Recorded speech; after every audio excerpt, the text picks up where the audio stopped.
शिवाय नमस्तुभ्यम। हर हर महादेव। गुरुजी के द्वारा बड़े जटाधारी महादेव मंदिर, बड़नगरी फाटा, कनलदा रोड, जलगांव, महाराष्ट्र में आज 11 दिसंबर 7वें दिन की कथा पूर्ण हो चुकी है। ये 7 दिवसीय शिव महापुराण कथा है जो कि 5 दिसंबर से 11 दिसंबर तक आस्था चैनल यूट्यूब के माध्यम से देखी जा सकती थी। आज अंतिम दिन की कथा में गुरुजी ने कुछ विशेष उपायों की जानकारी दी है, साथ ही कुछ पत्र पढ़े हैं और हमें हमारे जीवन को सार्थक बनाने वाली कुछ उपयोगी जानकारियां दी हैं। सभी की जानकारी आपको इसी वीडियो के माध्यम से प्राप्त होने वाली है। आज 11 दिसंबर देव महादेव शिव महापुराण जलगांव की कथा में गुरुजी ने कुल 12 उपाय पत्र उपयोगी जानकारियां दी हैं। सभी की जानकारी आपको इसी वीडियो के माध्यम से प्राप्त होने वाली है। अगर किन्हीं कारणवश आपने आज की कथा नहीं सुन पाए हैं तो पूरी कथा का रास्ता तो आपके छोटे से वीडियो से प्राप्त हो जाएगा। साथ ही कल है 12 दिसंबर और अमावस्या की तिथि पड़ रही है, तो इसमें किया जाने वाला गुरुजी का बताया गया एक विशेष उपाय वो भी हम आपको इसी वीडियो के अंत में बताने वाले हैं। तो बढ़ते हैं आज की कथा की पहली जानकारी की ओर। एक पत्र आया संजीवनी अरविंद माली जी का। मेरी शादी के 10 वर्ष निकल गए थे पर संतान नहीं थी। एक महिला से पूछिए कितने ताने सुनने पड़ते हैं। कोई कभी पुरुष को नहीं कहता, सब नारी को ही कहते हैं। मैंने आपकी शिव महापुराण कथा सुनना शुरू किया। आपके बताए अनुसार पशुपतिनाथ व्रत किया, सफ़ेद आंकड़े की जड़ का प्रयोग किया और मैंने 2 बार पशुपतिनाथ व्रत भी किया, फिर भी बाबा ने नहीं सुनी। रोज आसन लगाकर घर पे टीवी के सामने आपकी शिव महापुराण कथा सुनती थी। एक बेलपत्र हाथ में लेती थी और जब कथा पूर्ण हो जाती थी उस बेलपत्र को मैं आचमन कर लेती थी। इसके बाद मैंने फिर से पशुपतिनाथ व्रत किया और 1 लोटा जल चढ़ाना शुरू किया। बाबा की कृपा से 10 वर्षों के बाद मेरा गर्भ ठहर गया और बाबा ने दिया भी तो छप्पर फाड़ के दिया है। मैंने 2 पुत्रों को जन्म दिया है, उसी का आभार व्यक्त करने कथा पंडाल में आई हूँ। बढ़ते हैं आज की कथा की दूसरी जानकारी की ओर। महादेव ही एक ऐसे देवता हैं जिन्हें सभी भजते हैं। जलचर हो, थलचर हो, वायुचर हो, स्त्री पुरुष नारी बच्चे वृद्ध किन्नर सभी महादेव की पूजन करते हैं। पशुपतिनाथ नाम है उसका। देवों का देव महादेव है, जिनकी निष्कपट होकर की गई थोड़ी सी भी पूजन में भोलेनाथ प्रसन्न हो जाते हैं। बढ़ते हैं आज की कथा की तीसरी जानकारी की ओर। सुनीता दौलत जी पत्र लेकर आई। 2020 से मुझे सोरायसिस की बीमारी लग गई थी। पूरा शरीर फट जाता था, खून निकलने लगता था। सभी बड़े बड़े डॉक्टरों को दिखाया, मुंबई तक गए पर लाभ नहीं हुआ। तब परिवार वालों ने शिव महापुराण कथा सुनने को कहा और कहा कि कथा पंडाल में बैठकर की गई कामना निश्चित ही पूर्ण होती है। नासिक की कथा में मैंने पंडाल में बैठकर कथा सुनी। पंडाल के रच को मैं शरीर पर लगा लेती थी और अभी जलगांव की कथा में आभार व्यक्त करने आई हूँ क्योंकि मुझे बाबा की कृपा हो गई है।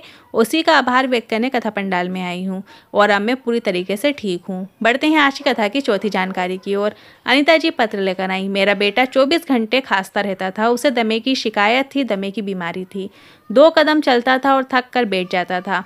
पंप लेना पड़ता था, दवाइयाँ लेना पड़ता था। सारे एक्सरे करा लिए, इसके फेफड़े कमज़ोर बता दिए। किसी के कहने पर नासिक की शिव महापुराण कथा पंडाल में बैठकर कथा सुनी। आखिरी दिन की कथा में बेलपत्र को रोग मुक्ति के लिए प्राप्त करना चाहते थे पर हमें बेलपत्र नहीं मिली, तो हमने कहा एक पुष्प ही दे दो जो व्यासपीठ से शिव महापुराण पर अर्पित किया गया हो।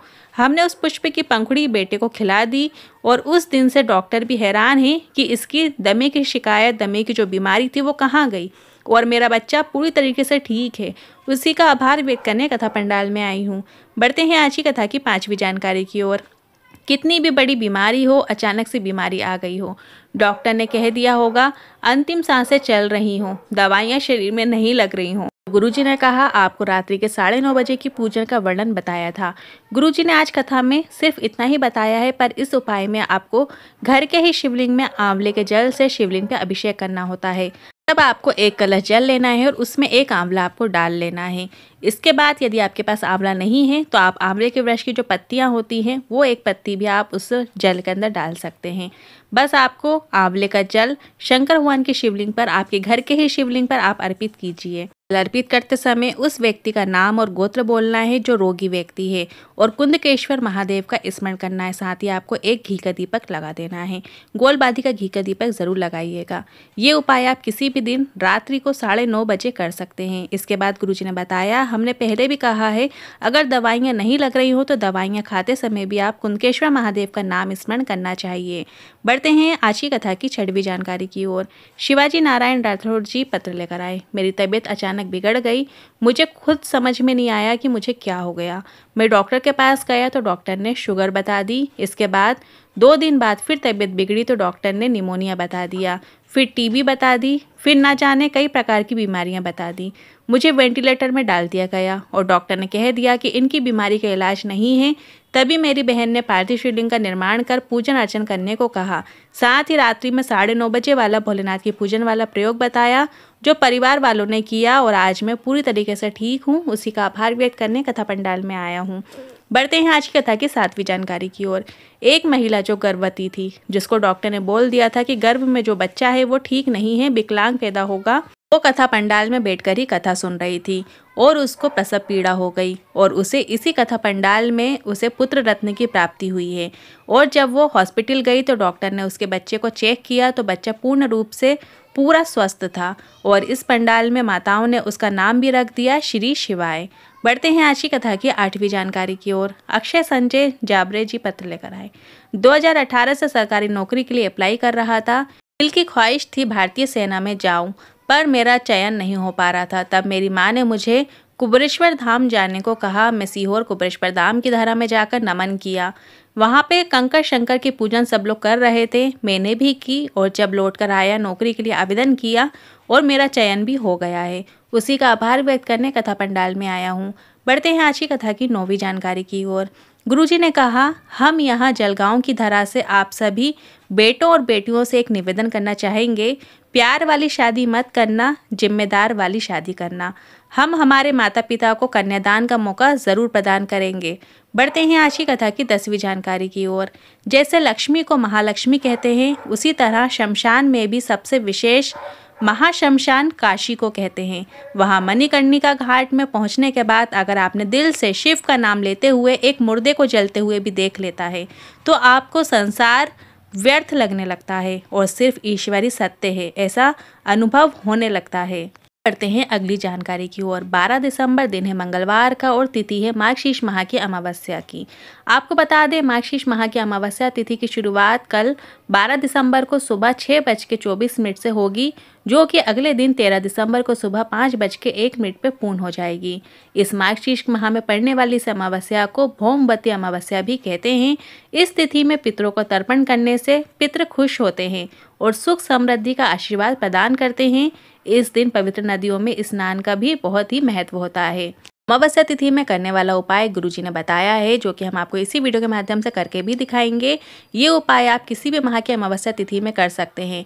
इस उपाय को करने से पितरों की तृप्ति होती है और घर में सुख संपदा बढ़ती है, आपके अटके हुए कार्य पूर्ण होते हैं। साथ ही यदि परिवार के सदस्यों आपस में बातचीत नहीं हो पाती है, मतलब ठीक तरीके से प्रेम का बर्ताव नहीं है, उनकी सोच आपस में नहीं मिलती है, गृह क्लेश होता है, तो इस उपाय को करने से घर का गृह क्लेश भी समाप्ति की ओर होता है। उपाय सिर्फ और सिर्फ आपको एक ही बार करना है। इस उपाय को करने के लिए आपको सिर्फ चंदन का प्रयोग करना है। आप पीला चंदन ले सकते हैं या अष्टगंध चंदन का भी प्रयोग कर सकते हैं। बस आपको 7 विशेष स्थानों में आपको बिंदी लगा देना है। उपाय करते समय आपको श्री शिवाय नमस्तुभ्यम या नमः शिवाय या ओम नमः शिवाय मंत्र का स्मरण करना है। तो सबसे पहली बिंदी आपको गणेश जी के स्थान पर लगाना है। जो शिवलिंग में गणेश जी का स्थान माना गया है, वहाँ पर आपको पहली बिंदी लगा देना है। जब आप उत्तर की दिशा की ओर मुख करके खड़े होंगे तो जलाधारी में राइट हैंड साइड में गणेश जी का स्थान होता है, वहाँ पर आपको पहली बिंदी लगा देना है। दूसरी बिंदी लेफ्ट साइड में जलाधारी में कार्तिकेय जी का स्थान होता है, वहाँ पर लगाना है। आपको जो मंदिर में गणेश जी कार्तिकेय जी अलग अलग विराजमान होते हैं, पार्वती जी अलग विराजमान होती है, वहाँ पे नहीं लगाना है। आपको शिवलिंग में जलाधारी में जो स्थान है, पूरा शिव परिवार शिवलिंग में विराजमान होता है, वहीं पे आपको बिंदी लगाना है। पहली बिंदी गणेश जी के स्थान पर, दूसरी बिंदी कार्तिकेय जी के स्थान पर, तीसरी बिंदी बीच में जो मोटी लाइन होती है अशोक सुंदरी माता का स्थान है, वहाँ पर लगाना है। चौथी बिंदी आपको कटी भाग में लगाना है, जो पार्वती माता के हस्त कमल है उस पर चौथी बिंदी लगाना है। 5वीं बिंदी शिवलिंग के ऊपर जो जलाधारी टंगी होती है, जिससे बूंद बूंद पानी नीचे की ओर गिरता है, 5वीं बिंदी आपको उस जलाधारी पे लगा देना है। यदि शिवलिंग के ऊपर जलाधारी नहीं बंधी है तो आपको शिव जी के 5 पुत्रियों का नाम स्मरण करना है। जया, विशेरा, सामरीवारी, दौतली और देव। इन 5 पुत्रियों का नाम स्मरण करते हुए वो बिंदी आपको शिवलिंग के ऊपर ही लगा देना है। इसके बाद 6वीं बिंदी आपको जो नंदी जी विराजमान होते हैं, उनके जो 2 सींग हैं, 6वीं बिंदी और 7वीं बिंदी, 2 बिंदी आपको वहाँ पर लगा देना है। और इसके बाद जो अंतिम बिंदी है वो आपको शिवलिंग के ऊपर लगा देना है। उपाय को करते समय आपको श्री शिवाय नमस्तुभ्यम, नमः शिवाय या ओम नमः शिवाय का स्मरण जरूर करना है और अपना नाम और गोत्र बोलते हुए श्री शिवाय नमस्तुभ्यम बोलते हुए हाथ जोड़कर भोलेनाथ से कामना कर सकते हैं। बस आपको इतना ही करना है। ये कल 12 अक्टूबर को किया जाने वाला खास उपाय है, विशेष उपाय है। तो दोष के कारण जो आपको समस्याओं का सामना करना पड़ता है, आपके अटके हुए कार्य जो पूरे नहीं हो रहे होते हैं या घर में खर्चा अधिक हो जाता है, तो इन सब का समाधान है ये उपाय। आप इस उपाय को कल के दिन सुबह के समय ज़रूर कीजिएगा। आज की कथा के इन उपायों से लेकर मन में कोई सवाल है, क्वेश्चन है तो आप कमेंट के जरिए पूछ सकते हैं। वीडियो थोड़ा भी उपयोगी लगा हो तो वीडियो को लाइक करके कमेंट बॉक्स में हर हर महादेव ज़रूर टाइप कीजिएगा।